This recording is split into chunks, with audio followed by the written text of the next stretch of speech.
नमस्कार साथियों, राधे राधे, भारत माता की जय, जय हिंद। आपका हार्दिक स्वागत है सिविल पांडा के ऑनलाइन प्लेटफॉर्म पर। साथियों, जैसा कि हम लोगों का चल रहा है, क्या चल रहा है भाई? जैसा कि हम लोगों का चल रहा है आश्रम व्यवस्था, यानी आश्रम सिस्टम हम लोग चला रहे हैं अभी। तो आश्रम सिस्टम में क्या रहता है साथियों, जैसा कि मैंने आपको बताया, ब्रह्मचर्य आश्रम हुआ, इसके बाद आपका गृहस्थ आश्रम हुआ, यानी ब्रह्मचर्य आश्रम, गृहस्थ आश्रम। मैंने गृहस्थ आश्रम के बारे में आपको 5 महायज्ञ बताए थे। 5 महायज्ञ के पहले 3 टाइप के लोन बताए थे, 3 प्रकार के ऋण बताए थे मैंने आपको। ऐसे ही सोशियोलॉजी में एक और जुड़ जाता है हमारा आश्रम सिस्टम। आश्रम सिस्टम में हमारा थर्ड वाला आता है। थर्ड थर्ड आश्रम सिस्टम में हमारा कौन सा है? तो हमारा हमारा होता है वानप्रस्थ। वानप्रस्थ वानप्रस्थ वानप्रस्थ आश्रम। वानप्रस्थ आश्रम। वानप्रस्थ प्रस्थ आश्रम। वानप्रस्थ आश्रम।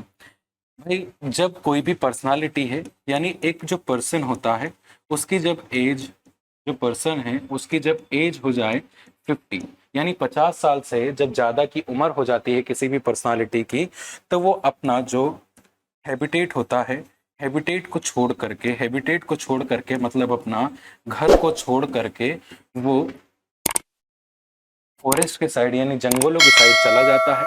और जंगलों की साइड में जा करके वो अपने जितनी भी सेंसेस हैं, उन सेंसेस को कंट्रोल करने के लिए प्रोसेस करने लगता है। क्या करता है?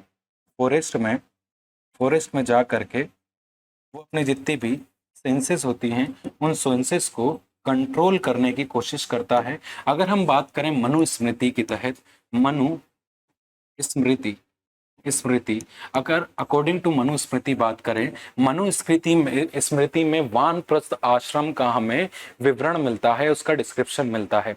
अगर हम मनुस्मृति की बात करें तो मनुस्मृति में कहा गया है कि जब एक पर्सनालिटी के बाल जो हैं वो सफेद हो जाएं, और बाल सफेद होने के बाद में उसके जो शरीर है उस पर रिंकल्स पड़ जाएं, और वो रिंकल्स पड़ने के बाद में वो अपने घर को छोड़ करके अपने सेंसेस को कंट्रोल करने के लिए जंगलों में, यानी अपनी पत्नी को भी छोड़ करके, अपने बच्चे को, यानी जितने भी सोशल रिलेशनशिप्स हैं, उन सोशल रिलेशनशिप्स को घर तक छोड़ करके वो खुद जा सकता है। लेकिन मनुस्मृति में उल्लेख मिलता है, डिस्क्रिप्शन मिलता है कि हो सकता है कि जो ये पर्सनालिटी है ये अपनी वाइफ को भी अपने साथ में ले जाए, और उसको भी जो वानप्रस्थ आश्रम है, इसकी जितनी भी डिसिप्लिन्स हैं, इनको वो प्रोसेस में लाए, यानी इनलाइटमेंट की ओर बढ़े। जब कोई सी भी पर्सनालिटी, एक चीज ध्यान रखिएगा, जब कोई भी पर्सनालिटी है वो अपने सेंसेस को कंट्रोल में कर लेता है, तो वो ऑटोमेटिकली इनलाइटमेंट को प्राप्त हो जाता है। ये चीज ध्यान दीजिएगा। तो इसमें क्या कहा है, मनुस्मृति में सबसे पहले डिस्क्रिप्शन किसका मिलता है?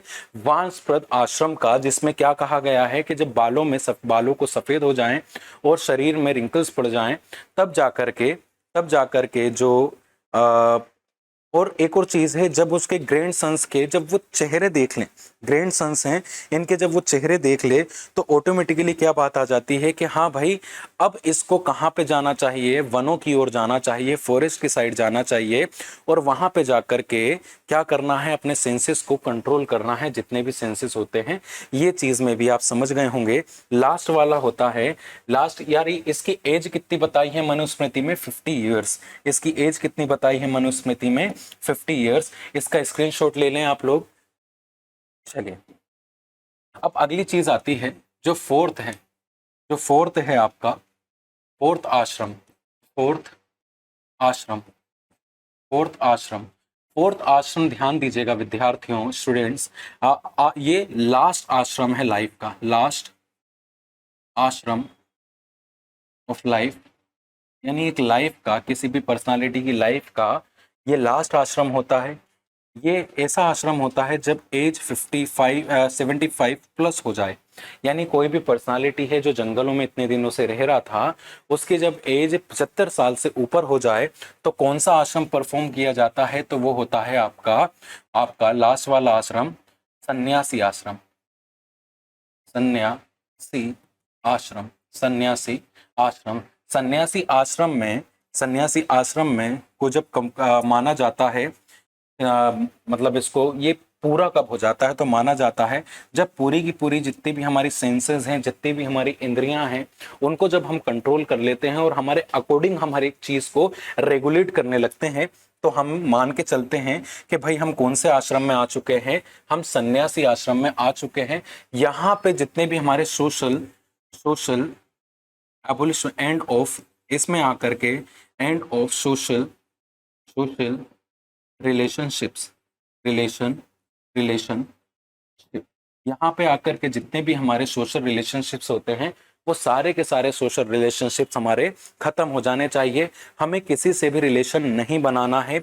बस इसमें एक ही काम होता है, इसमें एक ही काम होता है कि जितनी भी पर्सनालिटीज होती हैं, या फिर हम बोलें सोसाइटी जो है, सोसाइटी के वेलफेयर के लिए, इसमें सोसाइटी के वेलफेयर के लिए काम कर क्या किया जाता है, किसके द्वारा किया जाता है, ये जो भी पर्सनालिटी सन्यासी आश्रम में आ चुका है उसके द्वारा। यानी आप देखते होंगे कि सन्यासी आश्रम में एक सन्यासी लाइफ को जीता है। सन्यासी लाइफ मतलब उसको, ये जो हमारे सराउंडिंग जितनी भी चीजें हैं, उन चीजों को, यानी जितनी भी चीजें हैं उन सब को खत्म करते हैं, उनको त्याग देते हैं, सबको एक मोह माया टाइप का हम मानते हैं जो भी आ जाता है इसमें, और वो केवल पब्लिक वेलफेयर के लिए ही क्या करता है, या सोसाइटी वेलफेयर के लिए ही काम करने लगता है।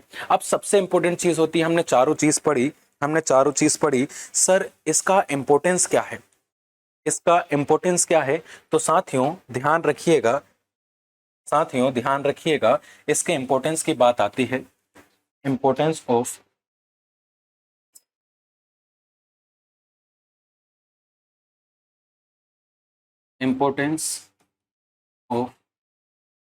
आश्रम सिस्टम,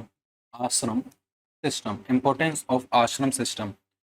तो भाई लोग, आश्रम सिस्टम की यानी आपको वैल्यूज मिल जाती हैं, जितनी भी आपको प्रॉपर वैल्यूज हैं, वो वैल्यूज यानी एक पर्सनालिटी है, पर्सनालिटी की लाइफ में एक एक क्या आ जाती हैं भाई, वैल्यूज आ जाती हैं, वैल्यूज आती हैं, मोरालिटी के वे पे, मोरालिटी पाथ का उदय हो जाता है।